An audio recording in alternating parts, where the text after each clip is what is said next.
ভাত খাওয়ার সুন্নত এবং আদব। নবীজির কাছে এসে এক সাহাবী বলে, ইয়া রাসূলুল্লাহ, আমি খাই কিন্তু পেট ভরে না। নবীজি বলছেন, তুমি একা একা খাও সেজন্য পেট ভরে না। খাবারের সুন্নাত হচ্ছে সবাইকে নিয়ে খাওয়া। যেই ঘরে পরিবারের সব সদস্য একসাথে বসে খায় ওই ঘর জান্নাত। এবং ডাইনিং টেবিলে না খাবার, সুন্নাহ হচ্ছে নিচে বসে খাওয়া। যেদিন থেকে আলাদা আলাদা প্লেট বের হয়েছে সেদিন থেকে ডায়াবেটিস আর হাই ব্লাড প্রেশার বের হয়েছে। যেদিন থেকে বাসন আলাদা হয়ে গেছে সেদিন থেকে শরীরে সমস্ত রোগ এসে বাসা বেঁধেছে।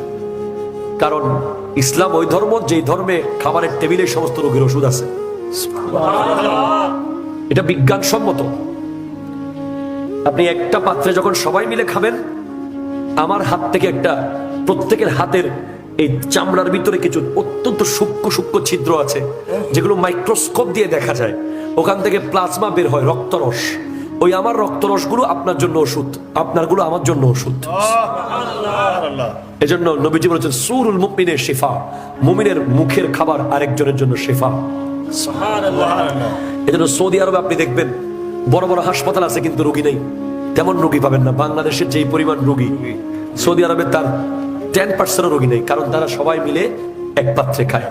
আমরা যখন উমরায় যাই, হজে যাই, আমরা দেখি যে খাবারের দোকান থেকে একটা সুফরা দিয়ে দিবে, ওটাতে বিষয়া সব ঢেলে দিবেন একসাথে খেলে আপনার কখনো রোগ হবে না। আরেকটা কারণ আছে, একা খেলে আপনি 3 প্লেট খেয়ে ফেলতে পারবেন, পেট ভরবে না। আর একসাথে খেলে 3-4 লোকমা খাইতে পেট ভরে যাবে।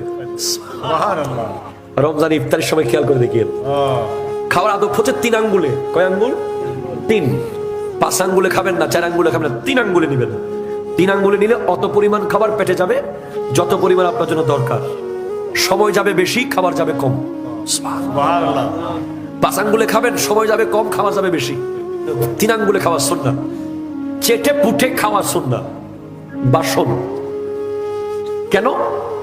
বাসনকে আল্লাহ জবান দিয়ে দেয়। খাবারের বাসনটা যদিও মেলামাইন, যদিও কাচের, যদিও স্টিলের, এটার মধ্যে একটা জবান দেওয়া হয় আল্লাহর পক্ষ থেকে, যেহেতু এটা আল্লাহ রিজিক বহন করছে। যে ব্যক্তি চেটে পুটে খায়, একেবারে খাবারের পাত্রটাকে দোয়া করে। বাহারের শরীয়ত কিতাবের মধ্যে এসেছে, খাবারের পাত্র তার জন্য আল্লাহর কাছে দোয়া করে, আল্লাহ যে আমাকে শয়তান থেকে রক্ষা করেছে তাকে তুমি জাহান্নামের আগুন থেকে রক্ষা করিও। আমরা এখন ফ্যাশন বানিয়েছি 1 টুকরো রেখে দেওয়া, ফ্যাশন বানিয়েছি 2 টুকরো ফেলে যাওয়া। এটা ফ্যাশন নয়, এটা গরিব হওয়ার লক্ষণ, ঠিক কিনা? যে ব্যক্তি মাটি থেকে গোশত কুড়িয়ে খাবে তার অতীতের গুনাহ মাফ করে দেবে আল্লাহ। কথা আমার না, কিতাবের নাম হলো বাশারাতুল মাহবুব বিতাকফিরিজ যুনুব। লেখকের নাম আল্লামা ওজিউদ্দিন আজরয়ী দামেশকি রাহমাতুল্লাহ আলাইহি। এখানে 480টার উপরে হাদিস এনেছেন উনি গুনাহ মাফ সম্পর্কে। তার মধ্যে একটা হাদিস এনেছেন ইমাম হাসান রাদিয়াল্লাহু তাআলা আনহুর এক খাদেম সাথে নিয়ে উনি উযু করতেছিলেন। উযুখানার মধ্যে একটা গোশতের টুকরা পড়েছিল রান্না করা। উনি এটা নিয়ে খাদেমকে দিলেন, খাদেম রাখো, আমি উযু করে খাবো। উনি উযু করে ওঠার আগে খাদেম খাই ফেলাইছে। তো ইমাম হাসান পাক বলছেন, গোশত কই? কই আমি তো খাই ফেলেছি। আইরে আল্লাহ, তোমাকে তার খেদমতে রাখা যাবে না। কেন? তুমি জান্নাতি মানুষ হয়ে গেছো। মাটি থেকে গোশত তুলে খেয়েছো, আল্লাহ তোমার গুনাহ মাফ করে দিয়েছে। বরকত, বারাকা, বরকতটা আসে কখন? এই যে বরকতটা আসে সুবহে সাদিকের সময়। বরকত সাহেব এসে বলে, এই কার চাকরি লাগবে ল, কার লেখাপড়া লাগবে ল, কার রোগের ওষুধ লাগবে ল, কার কি লাগবে নিয়ে নাও, নিয়ে নাও। বরকত সাহেব এসে ফজরের সময় দরজায় নক করে। কখন? যখন ফজরের আজান শেষ হয়, তারপর থেকে সূর্য ওঠার আগ পর্যন্ত যে টাইম, ওই টাইমেই আল্লাহর বরকতটা আসে পৃথিবীতে।